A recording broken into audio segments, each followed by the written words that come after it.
Mr. President, as the holiday season approaches, it is an appropriate time to talk about our national priorities, where we are as a nation, and where we should be going into the future.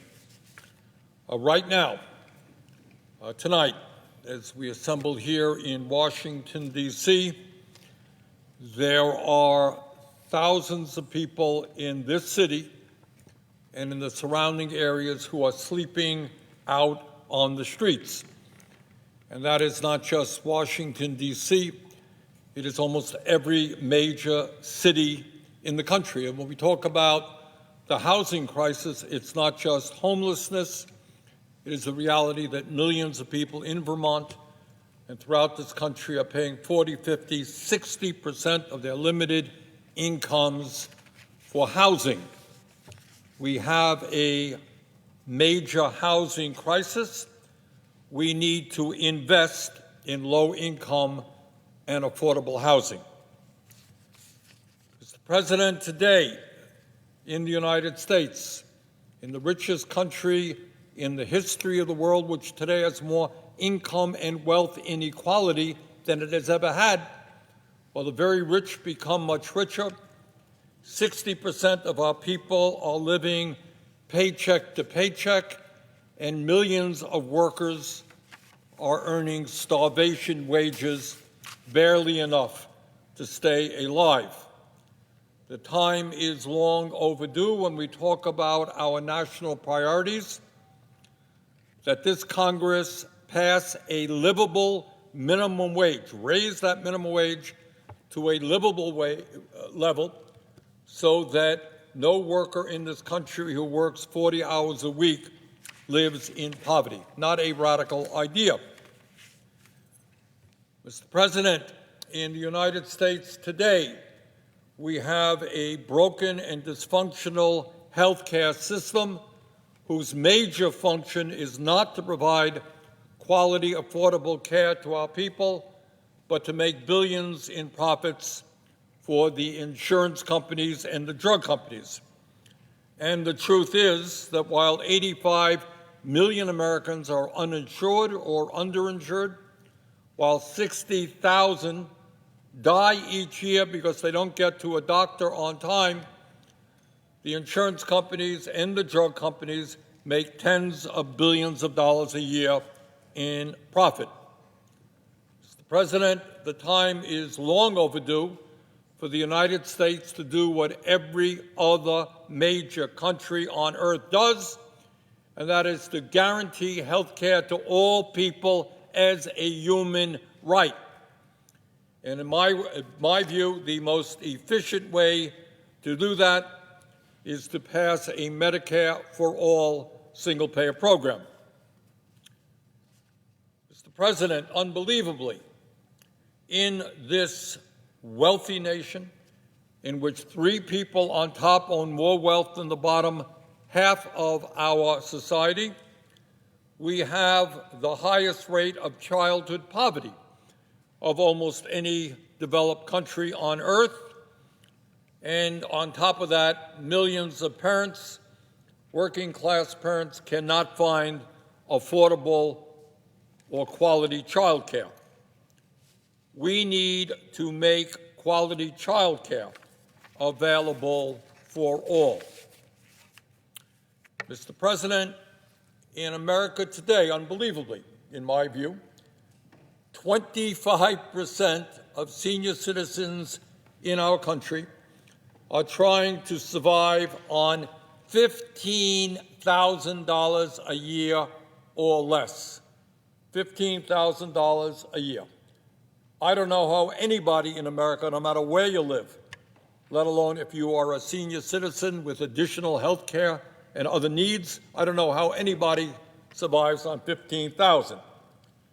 We need to expand Social Security benefits by lifting the cap on taxable income so that every senior in this country can retire with dignity and security.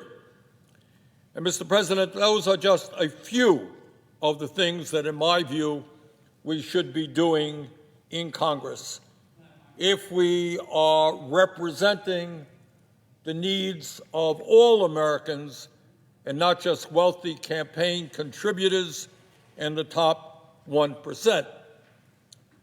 But tonight I want to say a few words about something that we should not be doing, and that is, in the coming days, with almost no debate, we should not be passing the National Defense Authorization Act, which provides some $900 billion for the Department of Defense, a little bit less than that, $895.2 billion.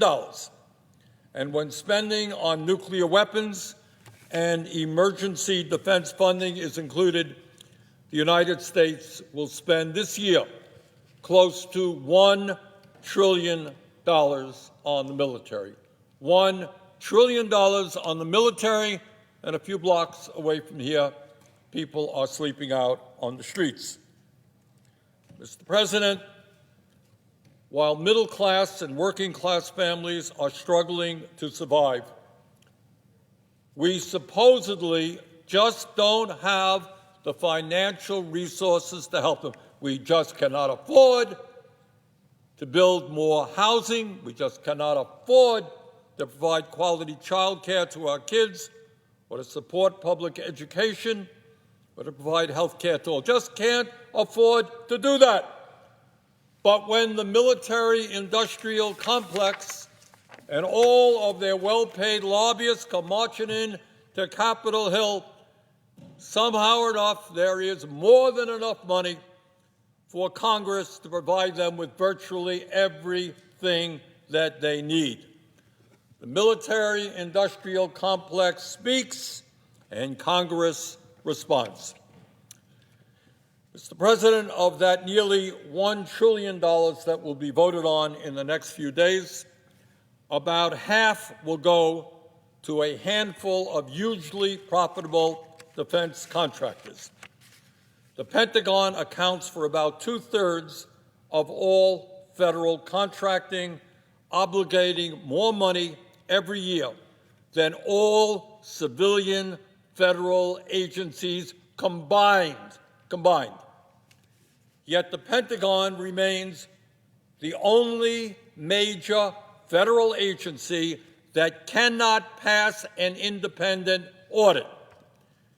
The Department of Defense still cannot accurately account for their finances more than 30 years after Congress made it a requirement under federal law.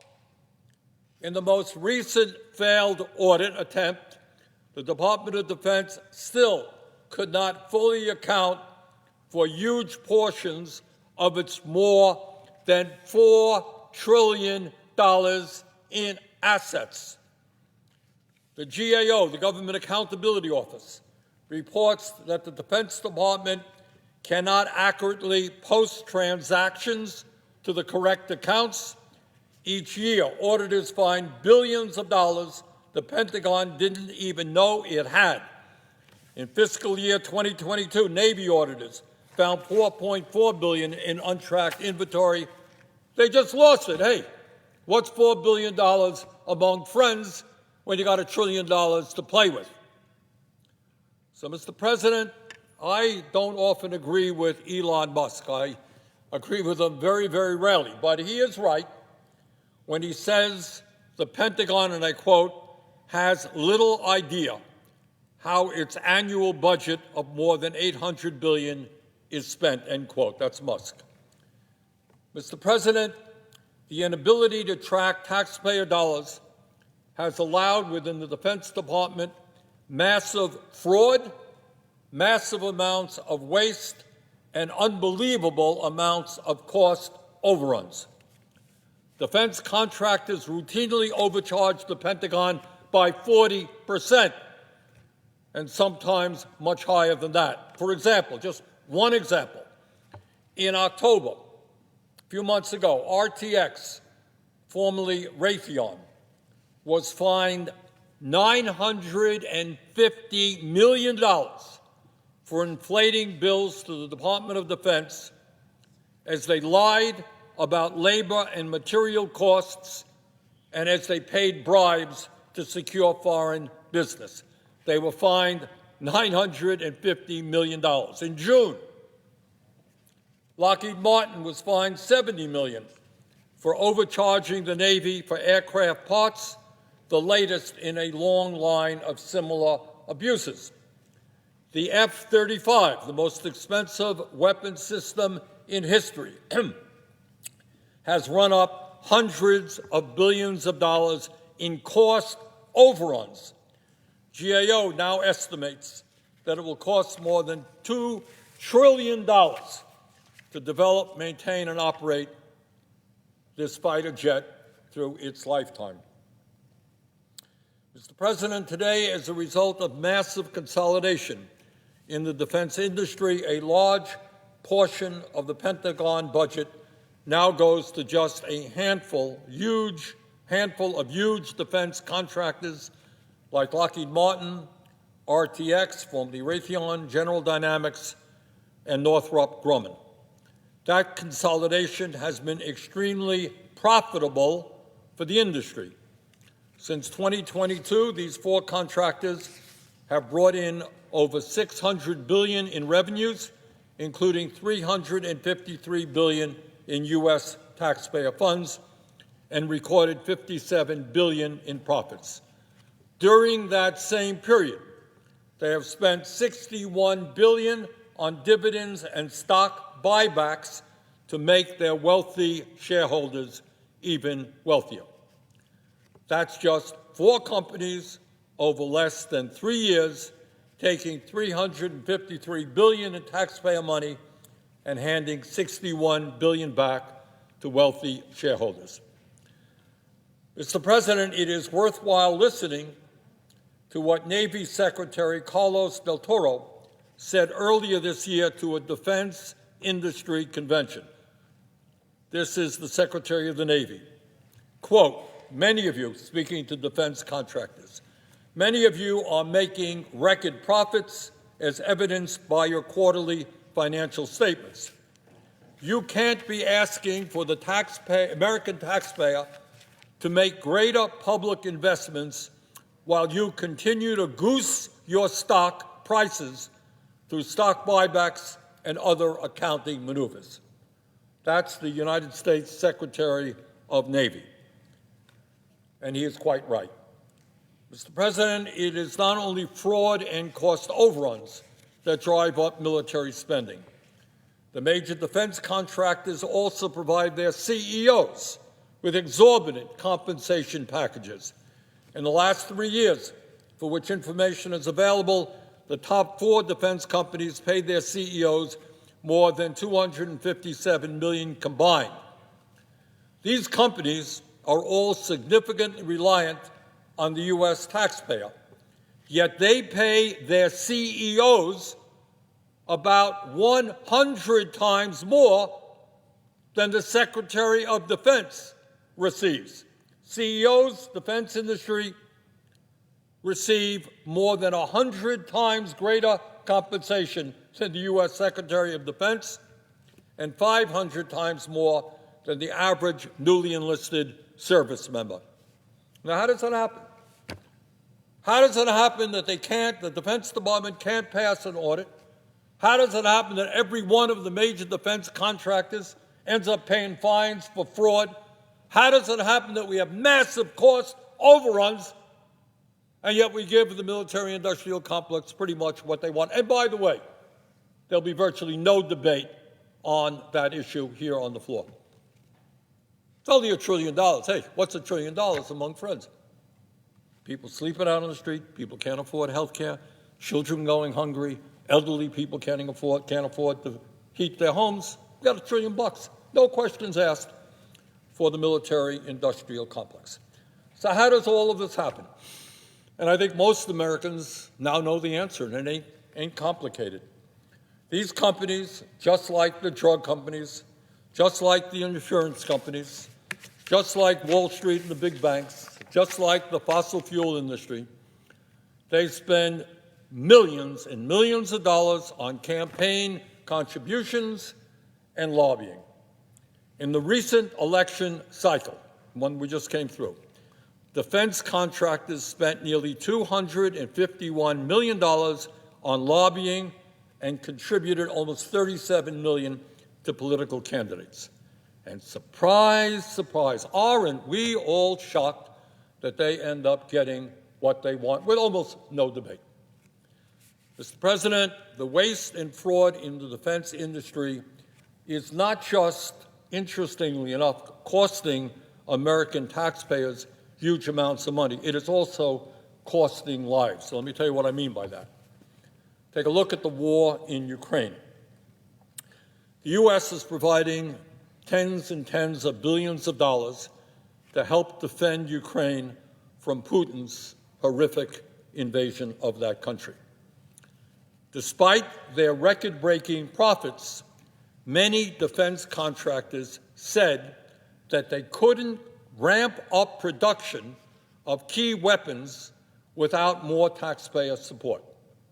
So the United States government wanted to support, with my vote, Ukraine against Putin's invasion. Ukraine needs weapons, and the defense contractor said, hey, if you want us to help Ukraine get them weapons, we need to ramp up production, we need more federal aid. And so, as part of that process, Congress repeatedly appropriated emergency funding with roughly $78.5 billion going to buy equipment and services from the major defense contractors for Ukraine. And how did, with all of that money, these patriotic defense contractors respond? Did they say, well, thank you, we're going to do everything we can to get all of the weapons that we can at a reasonable price to Ukraine, which is fighting for its life? Not quite. What the defense contractors did is jack up the prices they were charging us in order to help Ukraine.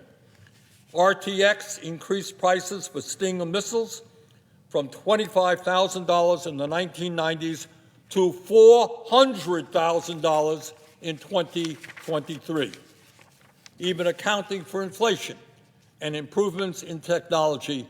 That is an outrageous price increase. But it wasn't enough for RTX. A recent NATO contract reveals RTX is now charging approximately $745,000 per Stinger. Lockheed Martin and RTX raised the price of the Javelin missile system from about $263,000 per unit just before the war to $350,000 this year. The United States has provided more than 10,000 Javelins to Ukraine. Similar price hikes took place for Patriot missiles and other weapon systems. And make no mistake, every time a contractor pads its profit margins, fewer weapons reach the front lines. The greed of these defense contractors is not just costing American taxpayers huge amounts of money, it is killing Ukrainians. They get less weapons than they should, given the amount of money that we are spending. And, Mr. President, there is a name for all of this. It's called war profiteering. This is not a new problem. During World War II, then U.S. Senator from Missouri, Harry Truman, was shocked by the profits made by military contractors while American boys were getting killed in Europe and in the East. And he appointed a special commission, it's called the Truman Commission, to investigate war profiteering. And they found massive amounts of fraud. In my view, that is exactly what we should be doing now. We should be instituting a Truman Commission, or call it whatever you want, to take a hard look at the prices that the defense industry is charging us for the weapons they provide. We should also consider other ideas to reduce waste and fraud in the military-industrial complex, such as wider use of the Defense Production Act, significant penalties for audit failures, and a windfall profits tax on hugely profitable defense companies. Mr. President, most Americans would agree that we need a strong military, and I agree that we need a strong military. but we do not need a defense system that is designed to make huge profits for a handful of giant defense contractors while providing less of what the military needs. We do not need to spend almost $1 trillion on the military while 500,000 Americans are homeless, while children go hungry, and while elderly people have difficulty heating their homes. Mr. President, let me conclude by saying something which I think is one of the more profound statements ever made by a president, and that is that Dwight D. Eisenhower, who was a former five-star general and a Republican president from 1952 to 1960, he warned us about everything that I'm talking about in his farewell address in 1961. And it would be very wise for us to remember what President Eisenhower said. And this is the quote, and I quote, President Eisenhower, quote, "In the councils of government, we must guard against the acquisition of unwarranted influence, whether sought or unsought, by the military-industrial complex. The potential for the disastrous rise of misplaced power exists and will persist," end of quote. What Eisenhower said was true in 1961. It is even more true today. Mr. President, I intend to vote against this inflated military budget. I yield the floor. Mr. President. Senator from Louisiana. Thank you, Mr. President. Mr. President, with me today are two of my colleagues from my Senate office, Mr. John Lowry and Mr. Jackson Bewley. I am grateful for their good judgment, counsel, and advice.